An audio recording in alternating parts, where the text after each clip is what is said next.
Hello, everyone, and welcome back to Southern Wealth. I hope you guys are doing very well. I apologize for not recording in the past few days. I've been in business travels nonstop. I've been having extremely long days. We're talking 14 hours plus, and I'm really fighting for a big promotion next year. So basically, that's a little bit the summary of my situation. People sometimes ask me in the past saying, but aren't you going to retire from crypto? So why do you care about promotions? Well, what if I don't? Number one. Number two, I'm actually one of the few people that really enjoy uh, the my job. So I actually love what I'm doing, which is, I understand, very special. Most people don't have that luck, but I do. So I get well paid for doing something that I love. And I'm really fighting for massive promotion, particularly taking into account my age. So that's basically why this year I've been a little bit more on and off. So just opening up a little bit about my personal story. Let's say, don't forget, guys, like and subscribe. As you guys know, it's the only thing that I ask. I don't ask you for money. I don't ask you to buy stuff from me. I don't sell you things. I just ask for a simple like and subscribe, which takes a total of half a second of your time or less. So this week we continue in the same volatility and fear driven by what's happening. I would say not just in the Middle East, that's a part of it, but basically, people have been complaining that the economic data in the US is not great. If you look at retail sales, jobs, all of that, and that part is true. But I always often say, but compared to what? You need to think also, you're a big institution allocating funds. And you need to decide, okay, where am I going to invest, right? So you're comparing places, some places to others. You're not comparing in vacuum. For example, the UK just lost 100k jobs. Lost, negative. You have to imagine for the US the job report being negative. But then you need to adjust for the US. That's like the US reporting. Let's say the US reports the July, in the first week of July, the Friday, they report negative 600k jobs.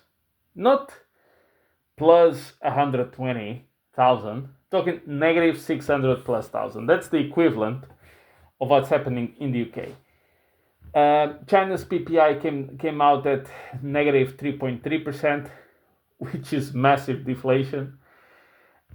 So the question always becomes, be careful, because you always have to compare two things. And we go, let's go all in gold or something like that. No big asset manager goes all in anything. Crypto, by the way, is the same. So they will have to have stocks, blah blah blah, all of this kind of stuff. So that's something to keep in mind. Yes, the economy is slowing down in many places. We had the Fed meeting, of course. Powell kept rates unchanged. I have said this before. You actually don't need Powell to change the rates. You need a new Fed to be announced starting May 2026 or June 2026. And then the market can start pricing what that person's going to do. What I'm trying to say is, month by month, Powell will have less and less relevance if a new Fed chairman is announced in the meantime. That's what I'm trying to say, because the closer we get there, the closer the market sees, oh, this guy's going to come in and just drop rates by 100 basis points or whatever. So we're starting to understand that that's most likely what's going to happen. And maybe that will be the top of the bull market for crypto. Who knows? Just throwing it out there. And now you're going to start to see people basically interviewing for the job, but on dissimulated fashion. So today we had someone from the Fed saying that the Fed may cut rates as soon as July. So basically this person is already applying for the job in a very subtle way. Basically saying, if I was the chairman, I'd be cutting rates right now. Put me in, Mr. Trump. That's basically the message, in case you haven't figured it out. And you're going to see more and more of this about people from the Fed, governors or whatever, coming up with the Fed, Fed chairman of a specific Fed branch, whatever, coming out saying, oh, if I was in the Fed, I would probably be cutting rates all this time, all this kind of stuff. Wait and see, that's going to happen. Europe has been cutting rates many times. I don't think 10 times as Trump said, but I think like 8, something like that. Switzerland just cut rates to 0%, so they are ahead of the curve. And guess what? Switzerland is still a country with deflation. But wait a minute. I thought, because the economists told me, right, and the Fed told me, that in order to fight inflation, they need to raise rates. But I've been saying here in the channel for a long time that if you actually want to bring inflation down, you should be cutting rates, because rates are the cost of money. And people say, oh my God, you're crazy. With that, the inflation is going to skyrocket. Really? Who's been printing money nonstop? China. What are they fighting? Oh, deflation. What about Switzerland? The country that kept the lowest rates of all had the lowest inflation of the developed world. What? And now, because they got 0.1% deflation, they just cut rates to 0. Oh my God! But I thought the Fed told me, these economists on the CNBC told me that they had to raise rates. No, they don't. One thing that's going to happen, by the way, when the Fed actually starts cutting rates for real, you're going to see, and I'm talking about in consecutive meetings, you're going to see inflation unexpectedly coming down. Oh my God, it's going to be a big shock. Everybody's going to go crazy. How is this possible? How is the rates coming down? Wait and see. Now, we have a lot of uncertainty in the market. And the funny part is,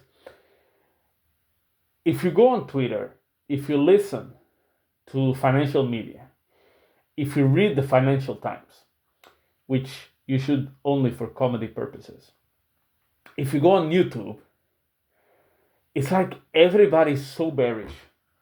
Like the feeling is so terrible. If I tell you that Bitcoin is not even 8% from its all-time high, you probably won't believe it, because the sentiment is so bad. It must be like, 50% down or something like that. If I tell you that the S&P and the Nasdaq are almost at new all-time highs, they're very close, you won't believe it. It feels like they are, crashing. We've talked about this before. We've done nothing but go up non-stop. We were, once again, pricing for perfection. Then something happened. Because when we are priced for perfection, something will not go well at some point. Why? Because the world is not perfect. Oh my God, what a shocker. Oh my God, I've just broken revealed the matrix to you, right? Sometimes things go wrong. What a big surprise. And then the market will adjust and we'll use that as an excuse to correct, to gain some energy, to have a breather, which is exactly what we're doing. But once again, people are super bearish, talking already about the next 1929 again. They never learn. And talking about how everything's about to collapse again. Can we go down from here? Yes. Why? Well, guess what? Corrections are normal. We just had back-to-back years where the S&P went up in 2 years 52%. 26% on average per year. A good year in the S&P 500 is 10%. So do you think we're going to have an easy everything up all the time year? I don't think so. I think we may have to suffer a little bit in some of these markets.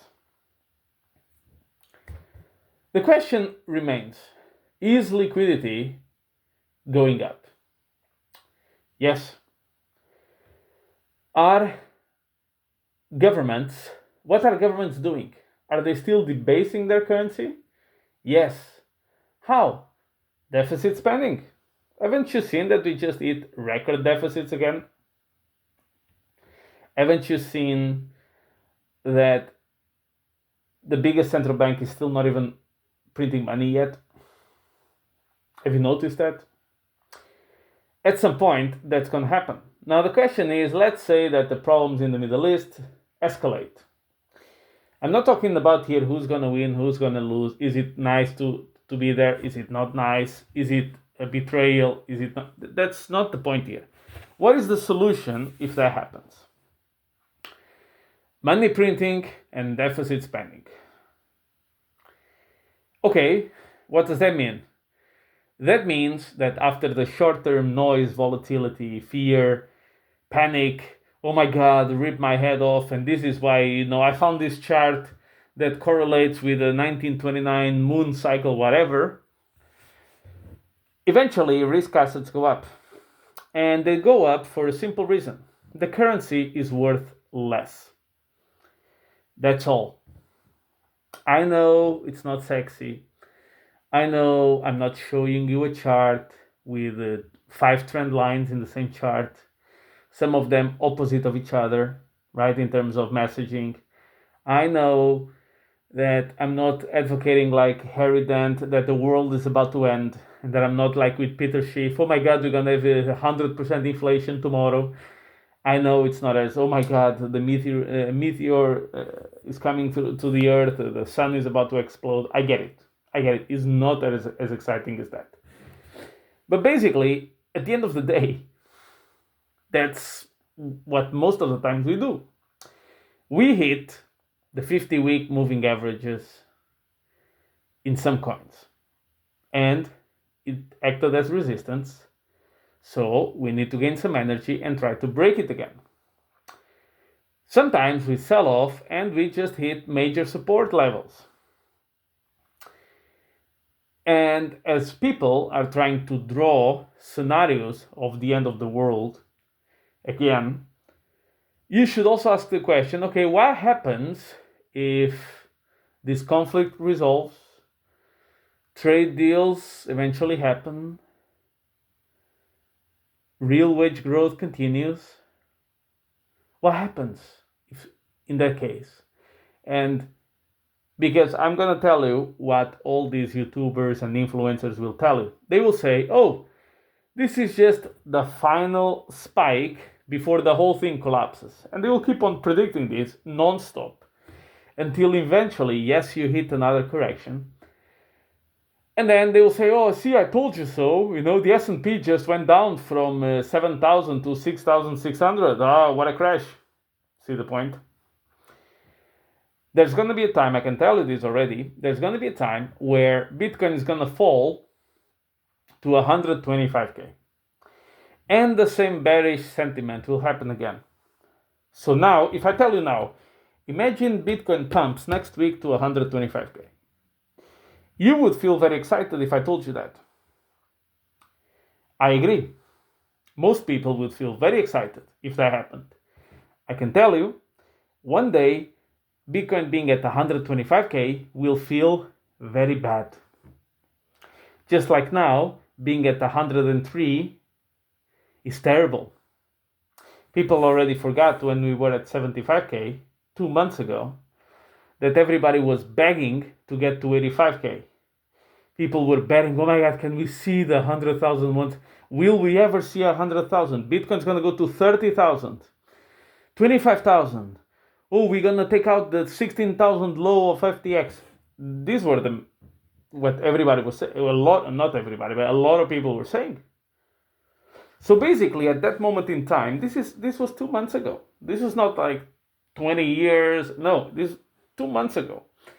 Going to 100K Bitcoin was great.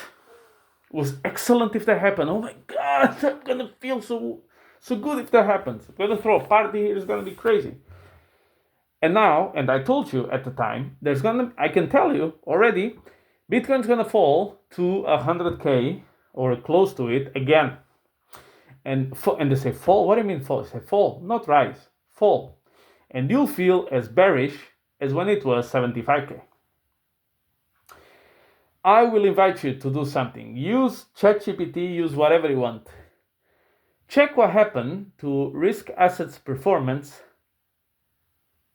Call it a month, 2 months after a major conflict in terms of wars and so on happened. Just check. See what happened. But unfortunately, and we've discussed this before, fear sells.